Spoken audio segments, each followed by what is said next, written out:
recibió un duro golpe en la Comisión Séptima del Senado.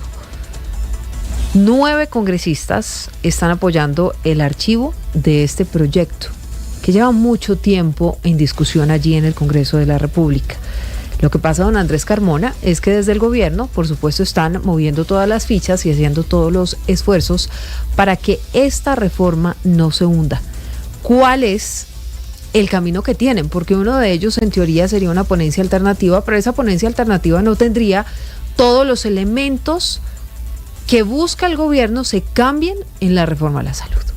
Así es, Silvia, ese primer camino tiene nombre propio. Fabián Díaz Plata, senador de la Alianza Verde, es el último ponente que no ha suscrito ninguna ponencia y quien ya anunció que el próximo viernes radicaría la ponencia de archivo. Escuchemos qué tendría de diferente dicha ponencia. El fin de subsanar, aliviar temores que venían justamente de la aprobación de la reforma a la salud de la Cámara de Representantes. Esa siempre ha sido nuestra postura. Nosotros nos mantenemos en la posición que siempre planteamos, es presentar una reforma alternativa, que no es, y es muy importante aclararlo, la reforma del gobierno. El problema es que si esa ponencia es diferente a la del gobierno, el gobierno, ¿qué podría ganar con un texto totalmente diferente al que presentaron con la ministra Carolina Corcho, Silvia?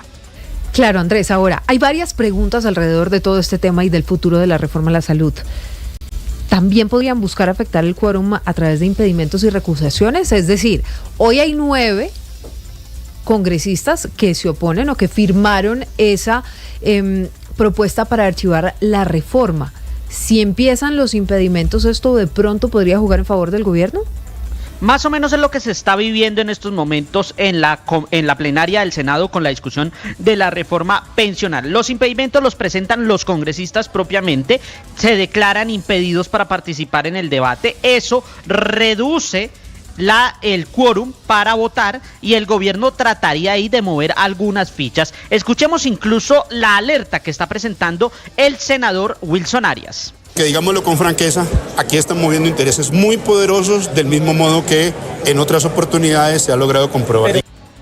El otro caso son las recusaciones que puede presentar cualquier ciudadano en términos legales. Si esas recusaciones llegan a manos de Marta Peralta, ella puede determinar que no se tramiten o si le da vía libre, sería la Comisión de Ética la que tramite esas recusaciones. En ese caso, los congresistas se apartan mientras se dé el debate, lo que nuevamente vuelve a bajar el quórum, Silvia.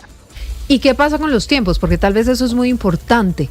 El tiempo que lleva esta reforma discutiéndose y los tiempos que tienen para discutir todas estas proposiciones.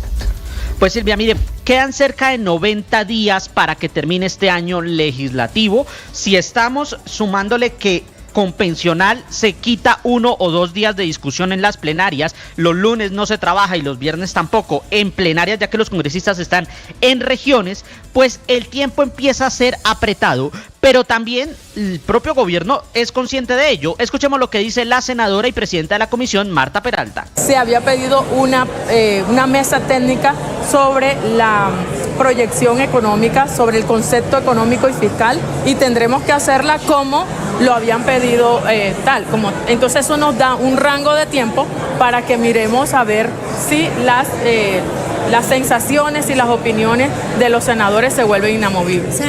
Lo que sí puede llegar a pasar, Silvia, es que estos congresistas traten de adelantar el debate. ¿Cómo lo intentarían hacer? A través de la figura del estatuto de la oposición con el senador Honorio Enríquez. Él puede solicitar integrar la mesa y solicitar que se agende la discusión, pero para eso tiene que ser anunciado y solo lo puede anunciar Marta Peralta. Silvia.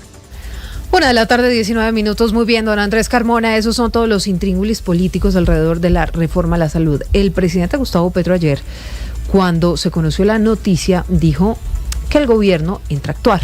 Esto además de haber insistido en que no van a retirar el proyecto. Oscar, y es que el gobierno no se rinde. Incluso el presidente Gustavo Petro hace algunas semanas dijo que iba a empezar a implementar esa reforma a la salud, saltándose un poco el Congreso, y empezar a digamos, generar decretos que puedan facilitar algunos de los puntos que están incluidos en ese proyecto bandera del gobierno. ¿Qué dicen los gremios, los pacientes y los líderes del sector frente a todo esto que está pasando? Silvia, buenas tardes. Pues hoy la pregunta gira en torno a esto. ¿Qué viene para el sistema de salud en dado caso de que la reforma a la salud que presentó el gobierno del presidente Gustavo Petro no avance en el Congreso y finalmente se hunda? Como usted lo comentaba, todas las preocupaciones están puestas en la reforma vía decreto que hemos venido comentando aquí en Meridiano Blue. Los pacientes, por su lado, dicen que este posible hundimiento de la reforma a la salud corresponde y va en concordancia con las peticiones que han venido haciendo los usuarios del país ante los riesgos que corrían de una eventual reforma a la salud que los impactaría directamente a ellos. Denis Silva es vocero de Pacientes Colombia. Como país tenemos 3 grandes retos. 1, pensarnos en un nuevo proyecto, porque sí hay que hacer reforma al sistema, eso es innegable. 2, resolver los problemas que hoy tenemos de acceso, de rectoría, de órganos de control y de dinero. Y 3, el llamado respetuoso al ministro de Salud, que está esperando para cumplir las órdenes de la Corte Constitucional. La Asociación de Clínicas y Hospitales también sigue preocupada porque dice que a pesar de que la reforma a la salud se hunda en el Congreso, los problemas persisten y es por esto que insisten de que debe haber una reforma a la salud, así no sea esta la que tramita el gobierno del presidente Gustavo Petro. Juan Carlos Giraldo es el presidente de la Asociación de Clínicas y Hospitales de Colombia. Desde este gremio hoy seguimos insistiendo en que el plan extraordinario de liquidez que le hemos propuesto al gobierno nacional es una buena medida para enfrentar la coyuntura y también una transición hacia un mejor sistema de salud. Creemos nosotros, desde el gremio hospitalario, que la necesidad de una reforma sigue vigente. Silvia, hay que decir también que los exministros han reaccionado positivamente a este posible hundimiento de la reforma a la salud. En ese momento, el exministro del gobierno del presidente Duque de Salud, Fernando Ruiz, aseguró que este es el inicio de que finalmente se hunda esta iniciativa. El apoyo mayoritario en la Comisión Séptima del Senado a la ponencia negativa de reforma a la salud indudablemente constituye el preámbulo de lo que será el hundimiento de esta iniciativa después de casi 19 meses de discusión pública, discusión política, un debate muy complejo, muy contaminado y en el cual finalmente triunfaron los colombianos. Hay que decir finalmente, Silvia, que recuerde usted ayer, como lo comentaba, el presidente dio una advertencia de que el gobierno entre a actuar en dado caso de que la reforma a la salud se hunda y dice su exministro de Educación, Alejandro Gaviria, y también antes exministro de Salud, que esa es una declaración que falta a la verdad y constituye además una amenaza inaceptable en una sociedad democrática. Vamos a ver qué pasa con esta reforma a la salud. El presidente Gustavo Petro ha estado muy activo a través de su red social X, hablando justamente sobre el sistema de salud en Colombia. Algunas afirmaciones verdaderas y otras no tanto. Usted, Catherine, le hizo un juicioso fact-check a lo que dice el presidente Gustavo Petro alrededor de todo lo que sucede en torno al sistema de salud colombiano. Silvia, buenas tardes. El presidente dice que las EPS durante años se han quedado con billones de pesos del erario y que este dinero se ha perdido. Esto es soportado por la Supersalud, pues su más reciente informe indica que las EPS no han explicado dónde están los 18 billones de pesos para reservas técnicas. El mandatario también habla de los malos indicadores fundamentales de salud, como la mortalidad materna o la mortalidad infantil. Esto es cierto, pues la OCDE reveló un informe en noviembre de 2023 que califica el estado de salud del sistema de salud de Colombia por debajo del promedio y agrega que el país tiene poco personal de salud, alta mortalidad evitable y tratable. En cuanto a los bajos salarios del personal médico, aunque el presidente tiene razón en asegurar que los doctores ganan menos en Colombia comparado con países de la OCDE, expertos dicen que la reforma no soluciona este problema porque sigue faltando atención al personal de salud. Sobre esto habló Dora Patricia Bernal Ocampo de la Asociación Colombiana de Sociedades Científicas. En el tema de la precarización laboral y la intermediación ilegal como problemas claves a resolver con la reforma sigue persistiendo en este texto, ya que está dirigida a los trabajadores de la salud que trabajan en el sector público, como se ha dejado claro, es una pequeña parte, por ende la mayoría de los trabajadores de la salud, con o sin reforma, seguiremos desprotegidos. El primer mandatario dice además que la red pública de hospitales, que cubre a la mayor parte de la población, está destruida. Esto dice Olga Zuluaga, directora de ACESI.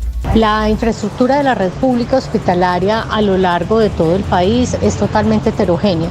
Lamentablemente los municipios más alejados y apartados y que se encuentran en poblaciones dispersas generalmente están en muy malas condiciones, al igual que los puestos de salud que fueron abandonados en muchas de estas poblaciones por falta de presupuesto para poder lograr su sostenibilidad. Y sobre la acusación del presidente de que a los congresistas les financian sus campañas los intermediarios privados, desde la MOVE aseguran que esta información no es corroborable, pero que además deja en evidencia una debilidad del sistema. Habla Alejandra Barrios, directora de la MOVE. Y en segundo lugar, si bien hay unos conflictos de interés que tienen que ser reportados por los diferentes congresistas, la totalidad de los congresistas, y hacerlos de manera pública, es imposible poder hacer un seguimiento de estos conflictos de interés. Estos son entregados en PDF, no son descargables de tal manera que se puedan filtrar la información, y aquí lo que se debería tener es todo un sistema que nos permitiera filtrar en cuáles son los conflictos de interés por sector declarados por cada uno. Por ahora, lo único cierto, Silvia, es que el sistema de salud sigue en vilo y la reforma del gobierno está tambaleando. Tambalea la reforma del gobierno, pero no se puede dar por hecho un hundimiento hasta que no se vote la ponencia que propone esto frente a la reforma a la salud. Catherine, gracias. Y todo esto mientras los trabajadores de la salud están protestando frente a la gobernación del Valle del Cauca. Ellos reclaman, Stephanie, mejores condiciones laborales. Dicen que las IPS y EPS públicas no están pagando los salarios de manera oportuna. Varios terapeutas físicos, respiratorios y auxiliares de enfermería se encuentran adelantando a esta hora un plantón a las afueras de la gobernación del Valle exigiendo sus derechos y sus necesidades. Gloria Lozano, una de las afectadas, dice que hoy reclaman condiciones dignas en el aspecto laboral y salarial fundamentales para seguir prestando su labor. Porque estamos cansados de la tercerización laboral, porque no tenemos las condiciones laborales necesarias para llevar a cabo nuestra profesión como debería ser. La mayoría de estos terapeutas se encuentran con contratos de prestación de servicios, contratos que según ellos no son bien remunerados, pues las EPS no les estarían pagando auxilio de transporte, además que hay terapeutas que llevan más de 5 meses sin recibir salario. 1:27 p.m. Marcela Peña. Ha habido varias reuniones